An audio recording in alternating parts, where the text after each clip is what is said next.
ಎಲ್ಲ ವಿದ್ಯಾರ್ಥಿಗಳಿಗೆ simple tricks YouTube ಚಾನಲ್ಗೆ ಸ್ವಾಗತ. ಬನ್ನಿ, ಇದು 9ನೇ ತರಗತಿಯ ಸಮಾಜ ವಿಜ್ಞಾನ ಅಧ್ಯಾಯ 29 ಕರ್ನಾಟಕದ ಕೈಗಾರಿಕೆಗಳು ಅಂತೇಳಿ ನಿಮ್ಮ ಪಾಠ ಇದೆ. ಈ ಪಾಠಕ್ಕೆ ಸಂಬಂಧಪಟ್ಟಂತ ಅಭ್ಯಾಸ ಪ್ರಶ್ನೆಗಳನ್ನು ಈ ವಿಡಿಯೋದಲ್ಲಿ ಎಂಡ್ ತನಕ ನೋಡ್ರಿ. ಎಲ್ಲ ಕ್ವಶನ್ಸ್ ಫಸ್ಟ್ ಟೈಮ್ ಚಾನಲ್ ನೋಡ್ತಿದ್ರಪ್ಪ ಅಂದ್ರೆ ಚಾನಲ್ಗೆ ಒಂದು ಸಬ್ಸ್ಕ್ರೈಬ್ ಮಾಡ್ಕೊಡ್ರಿ. ಎಲ್ಲ ವಿಡಿಯೋಗಳು ಏನಾಗ್ತಪ್ಪ ಅಂದ್ರೆ ನಿಮಗೆ ಸೀರಿಯಲ್ ಆಗಿ ಸಿಗ್ತವೆ. ಅದ್ರ ಬನ್ನಿ, ಫಸ್ಟ್ ಕ್ವಶನ್ಸ್ ಏನಿದೆಯಪ್ಪ ಅಂದ್ರೆ, ಕರ್ನಾಟಕದ ಮೊಟ್ಟ ಮೊದಲು ಕಬ್ಬಿನ ಮತ್ತು ಉಕ್ಕಿನ ಕೈಗಾರಿಕೆ ಸ್ಥಾಪನೆಗೊಂಡ ಸ್ಥಳ ಡ್ಯಾಶ್ ಅಂತೇಳಿದೆ. ಭದ್ರಾವತಿ ಒಳಗಡೆ ಇದು ನಿರ್ಮಾಣಗೊಳ್ಳುತ್ತದೆ. ಕರ್ನಾಟಕದ ಮ್ಯಾಂಚೆಸ್ಟರ್ ಅಂತೇಳಿ ನಾವು ದಾವಣಗೆರೆನ ಕರಿತೀವಿ. ವೆಸ್ಟ್ ಕೋಸ್ಟ್ ಪೇಪರ್ ಮಿಲ್ ಕಂಡು ಬರುವ ಸ್ಥಳ ಎಲ್ಲಿ ಅಂತ ಕ್ವಶನ್ಸ್ ಇದೆ. ಇದು ದಾಂಡೇಲಿ ಒಳಗಡೆ ಕಂಡು ಬರುತ್ತದೆ. ನೆಕ್ಸ್ಟ್, ತೊಂಡೆಬಾವಿಯಲ್ಲಿ ಡ್ಯಾಶ್ ಕೈಗಾರಿಕೆ ಇದೆ. ಇದು ಸಿಮೆಂಟ್ ಕೈಗಾರಿಕೆ ಈ ತೊಂಡೆಬಾವಿಯಲ್ಲಿ ಕಂಡು ಬರುತ್ತದೆ. ಸಿಲಿಕಾನ್ ಕಣಿವೆ ಎಂದು ಡ್ಯಾಶ್ ನಗರವನ್ನ ಕರೆಯುತ್ತಾರೆ ಅಂತ ಕ್ವಶನ್ಸ್ ಇದೆ. ಇದನ್ನ ಬೆಂಗಳೂರನ್ನ ಸಿಲಿಕಾನ್ ಕಣಿವೆ ಅಂತೇಳಿ ಸಿಲಿಕಾನ್ ಸಿಟಿ ಅಂತ ಕೂಡ ನಾವು ಕರಿತೀವಿ. ನೆಕ್ಸ್ಟ್, ಕರ್ನಾಟಕದಲ್ಲಿನ ಕಬ್ಬಿನ ಮತ್ತು ಉಕ್ಕಿನ ಕೈಗಾರಿಕೆಗಳನ್ನು ಹೆಸರಿಸಿ ಅಂತ ಕ್ವಶನ್ಸ್ ಇದೆ. ವಿಶ್ವೇಶ್ವರಯ್ಯ ಕಬ್ಬಿಣ ಮತ್ತು ಉಕ್ಕಿನ ಕೈಗಾರಿಕೆ, ಭದ್ರಾವತಿ, ಜಿಂದಾಲ್, ವಿಜಯನಗರ ಉಪ್ಪು ಲಿಮಿಟೆಡ್, ತೋರಣಗಲ್ಲ, ಇವು ಕರ್ನಾಟಕದಲ್ಲಿ ಕಬ್ಬಿಣ ಮತ್ತು ಉಕ್ಕಿನ ಕೈಗಾರಿಕೆಗಳಂತೇಳಿ ನಾವು ಕರಿತೀವಿ. ಕರ್ನಾಟಕದಲ್ಲಿ ಹತ್ತಿ ಬಟ್ಟೆ ಕೈಗಾರಿಕೆಗಳ ಹಂಚಿಕೆಯನ್ನು ತಿಳಿಸಿ ಅಂತ ಕ್ವಶನ್ಸ್ ಇದೆ. ಕೈಗಾರಿಕೆಯಲ್ಲಿ ಹತ್ತಿ ಬಟ್ಟೆ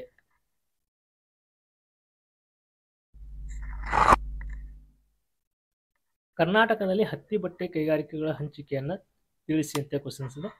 ಹಾಗಾದ್ರೆ ಕರ್ನಾಟಕದಲ್ಲಿ ಹತ್ತಿ ಬಟ್ಟೆ ಕೈಗಾರಿಕೆ ಅಂತೇಳಿ ನೋಡಿದಾಗ, ಹತ್ತಿಯನ್ನು ಹೆಚ್ಚಾಗಿ ಬೆಳೆಯುವ ಉತ್ತರದ ಬಯಲು ಪ್ರದೇಶದಲ್ಲಿ ಹತ್ತಿ ಬಟ್ಟೆ ಕೈಗಾರಿಕೆಗಳು ಅಭಿವೃದ್ಧಿಗೊಂಡವು. ದಾವಣಗೆರೆ ರಾಜ್ಯದ ಅತಿ ಮುಖ್ಯ ಹತ್ತಿ ಬಟ್ಟೆ ಕೈಗಾರಿಕಾ ಕೇಂದ್ರವಾಯಿತು. ಇದನ್ನು ಕರ್ನಾಟಕದ ಮ್ಯಾಂಚೆಸ್ಟರ್ ಎಂದು ಕರೆಯುತ್ತಾರೆ. ಹುಬ್ಬಳ್ಳಿ, ಇಲ್ಕಲ್, ಗುಳೇದಗುಡ್ಡ, ಬಾಗಲಕೋಟೆ, ಹುಣಸೂರು, ನಂಜನಗೂಡ ಹತ್ತಿ ಬಟ್ಟೆ ನೇಯುವ ಗಿರಣಿಗಳು ಕಂಡುಬರ್ತವೆ. ಕಾಗದ ಕೈಗಾರಿಕೆಗೆ ಬೇಕಾಗುವ ಕಚ್ಚಾ ವಸ್ತುಗಳನ್ನು ತಿಳಿಸಿ ಅಂತ ಕ್ವಶನ್ಸ್ ಇದೆ. ಬಿದಿರು, ಮರದ ತಿರುಳು, ಹುಲ್ಲು, ಕಬ್ಬಿನ ಸಿಪ್ಪೆ, ಅಲ್ಲಿ ಚಿಂದಿ ಬಟ್ಟೆ ಆಗಬೇಕು ಅಥವಾ ರದ್ದಿ ಬಟ್ಟೆ ಕಚ್ಚಾ ಪದಾರ್ಥಗಳಾಗಿ ಬಳಸಬಹುದು. ಕರ್ನಾಟಕದ ಕೈಗಾರಿಕಾ ವಲಯಗಳನ್ನು ಹೆಸರಿಸಿ ಅಂತ ಕ್ವಶನ್ಸ್ ಇದೆ. ಬೆಂಗಳೂರು, ಕೋಲಾರ, ತುಮಕೂರು ಕೈಗಾರಿಕಾ ವಲಯ 1, ಬೆಳಗಾವಿ, ಧಾರವಾಡ ಕೈಗಾರಿಕಾ ವಲಯ, ದಕ್ಷಿಣ ಕನ್ನಡ, ಉಡುಪಿ ಕೈಗಾರಿಕಾ ವಲಯ, ಬಳ್ಳಾರಿ, ರಾಯಚೂರು, ಕೊಪ್ಪಳ ಕೈಗಾರಿಕಾ ವಲಯ, ನೆಕ್ಸ್ಟ್ ಮೈಸೂರು, ಮಂಡ್ಯ ಕೈಗಾರಿಕಾ ವಲಯ. ಈ ಥರ ಕರ್ನಾಟಕದಲ್ಲಿ ಕೈಗಾರಿಕಾ ವಲಯಗಳನ್ನು ನಾವು ವಿಭಾಗಗಳನ್ನು ಮಾಡ್ತೀವಿ. ಇನ್ನು ಬೆಂಗಳೂರಿನಲ್ಲಿ ಮಾಹಿತಿ ತಂತ್ರಜ್ಞಾನ ಉದ್ಯಮವು ಕೇಂದ್ರೀಕೃತವಾಗಲು ಕಾರಣಗಳನ್ನು ತಿಳಿಸಿ ಅಂತ ಕ್ವಶನ್ಸ್ ಇದೆ. ಉತ್ತಮ ಹವಾಮಾನ, ತಾಂತ್ರಿಕ ಪರಿಣಿತರು, ವಿಶಾಲವಾದ ಮಾರುಕಟ್ಟೆ, ವಿದ್ಯುತ್ ಪೂರೈಕೆ, ಆರ್ಥಿಕ ನೆರವು, ಮೂಲ ಸೌಕರ್ಯಗಳು, ಈ ಎಲ್ಲ ಸೌಲಭ್ಯಗಳಿಂದಾಗಿ ಬೆಂಗಳೂರು ಭಾರತದ ಪ್ರತಿಷ್ಠಿತ ಮಾಹಿತಿ ತಂತ್ರಜ್ಞಾನ ಕೇಂದ್ರವಾಗಿ ಹೊರಹೊಮ್ಮಿದೆ. ಇನ್ನು ಹೊಂದಿಸಿ ಬರೆಯಿರಿ ಒಳಗಡೆ ಇಲ್ಲಿ ಕ್ವಶನ್ಸ್ಗಳಿದಾವೆ ನೋಡ್ರಿ. ಈ ಕ್ವಶನ್ಸ್ಗಳನ್ನು ನಾನು ಇಲ್ಲೇ ಹೊಂದಿಸ್ತೀನಿ.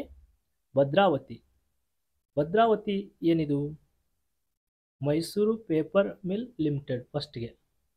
ನೆಕ್ಸ್ಟ್ ತೋರಣಗಲ್ಲ, ಇದು ಜಿಂದಾಲ್ ವಿಜಯನಗರ ಉಕ್ಕು ಲಿಮಿಟೆಡ್ ಅಂತ ಕರಿತೀವಿ. ಸರ್ ಎಂ ವಿಶ್ವೇಶ್ವರಯ್ಯ ಅವರು ಕೈಗಾರೀಕರಣವಿಲ್ಲವೇ ನಾಶ ಹೊಂದಿ ಅಂತೇಳಿ ಅವ್ರ ಸ್ಟೇಟ್ಮೆಂಟು. ಇನ್ನು ಮಂಡ್ಯ ಮೈಸೂರು ಸಕ್ಕರೆ ಕಂಪನಿ. ಈ ಥರ ಹೊಂದಿಸ್ಕೊಡ್ರಿ. ಇಲ್ಲಿಗೆ ಈ ಪಾಠದ ಎಕ್ಸಸೈಸ್ಗಳು ಕಂಪ್ಲೀಟ್ ಆಗ್ತವೆ. ಇನ್ನು ಮುಂದಿನ 4 ಪಾಠಗಳು ಉಳಿತವೆ. ಅವು ಕೂಡ ಎಲ್ಲ ಅಭ್ಯಾಸ ಪುಸ್ತಕಗಳು ಸರಿಯಾಗಿ ಸಿಗಬೇಕಪ್ಪ ಅಂದ್ರೆ ಚಾನಲ್ಗೆ ಒಂದು ಸಬ್ಸ್ಕ್ರೈಬ್ ಮಾಡ್ಕೊಡ್ರಿ. ಎಲ್ಲ ಕ್ವಶನ್ಸ್ಗಳೇನಾಗ್ತವಪ್ಪ ಅಂದ್ರೆ ನಿಮ್ಗೆ ಒಟ್ಟು ಪಾಠದ ಎಕ್ಸಸೈಸ್ಗಳು ಸಿಗ್ತಾವೆ. Thank you.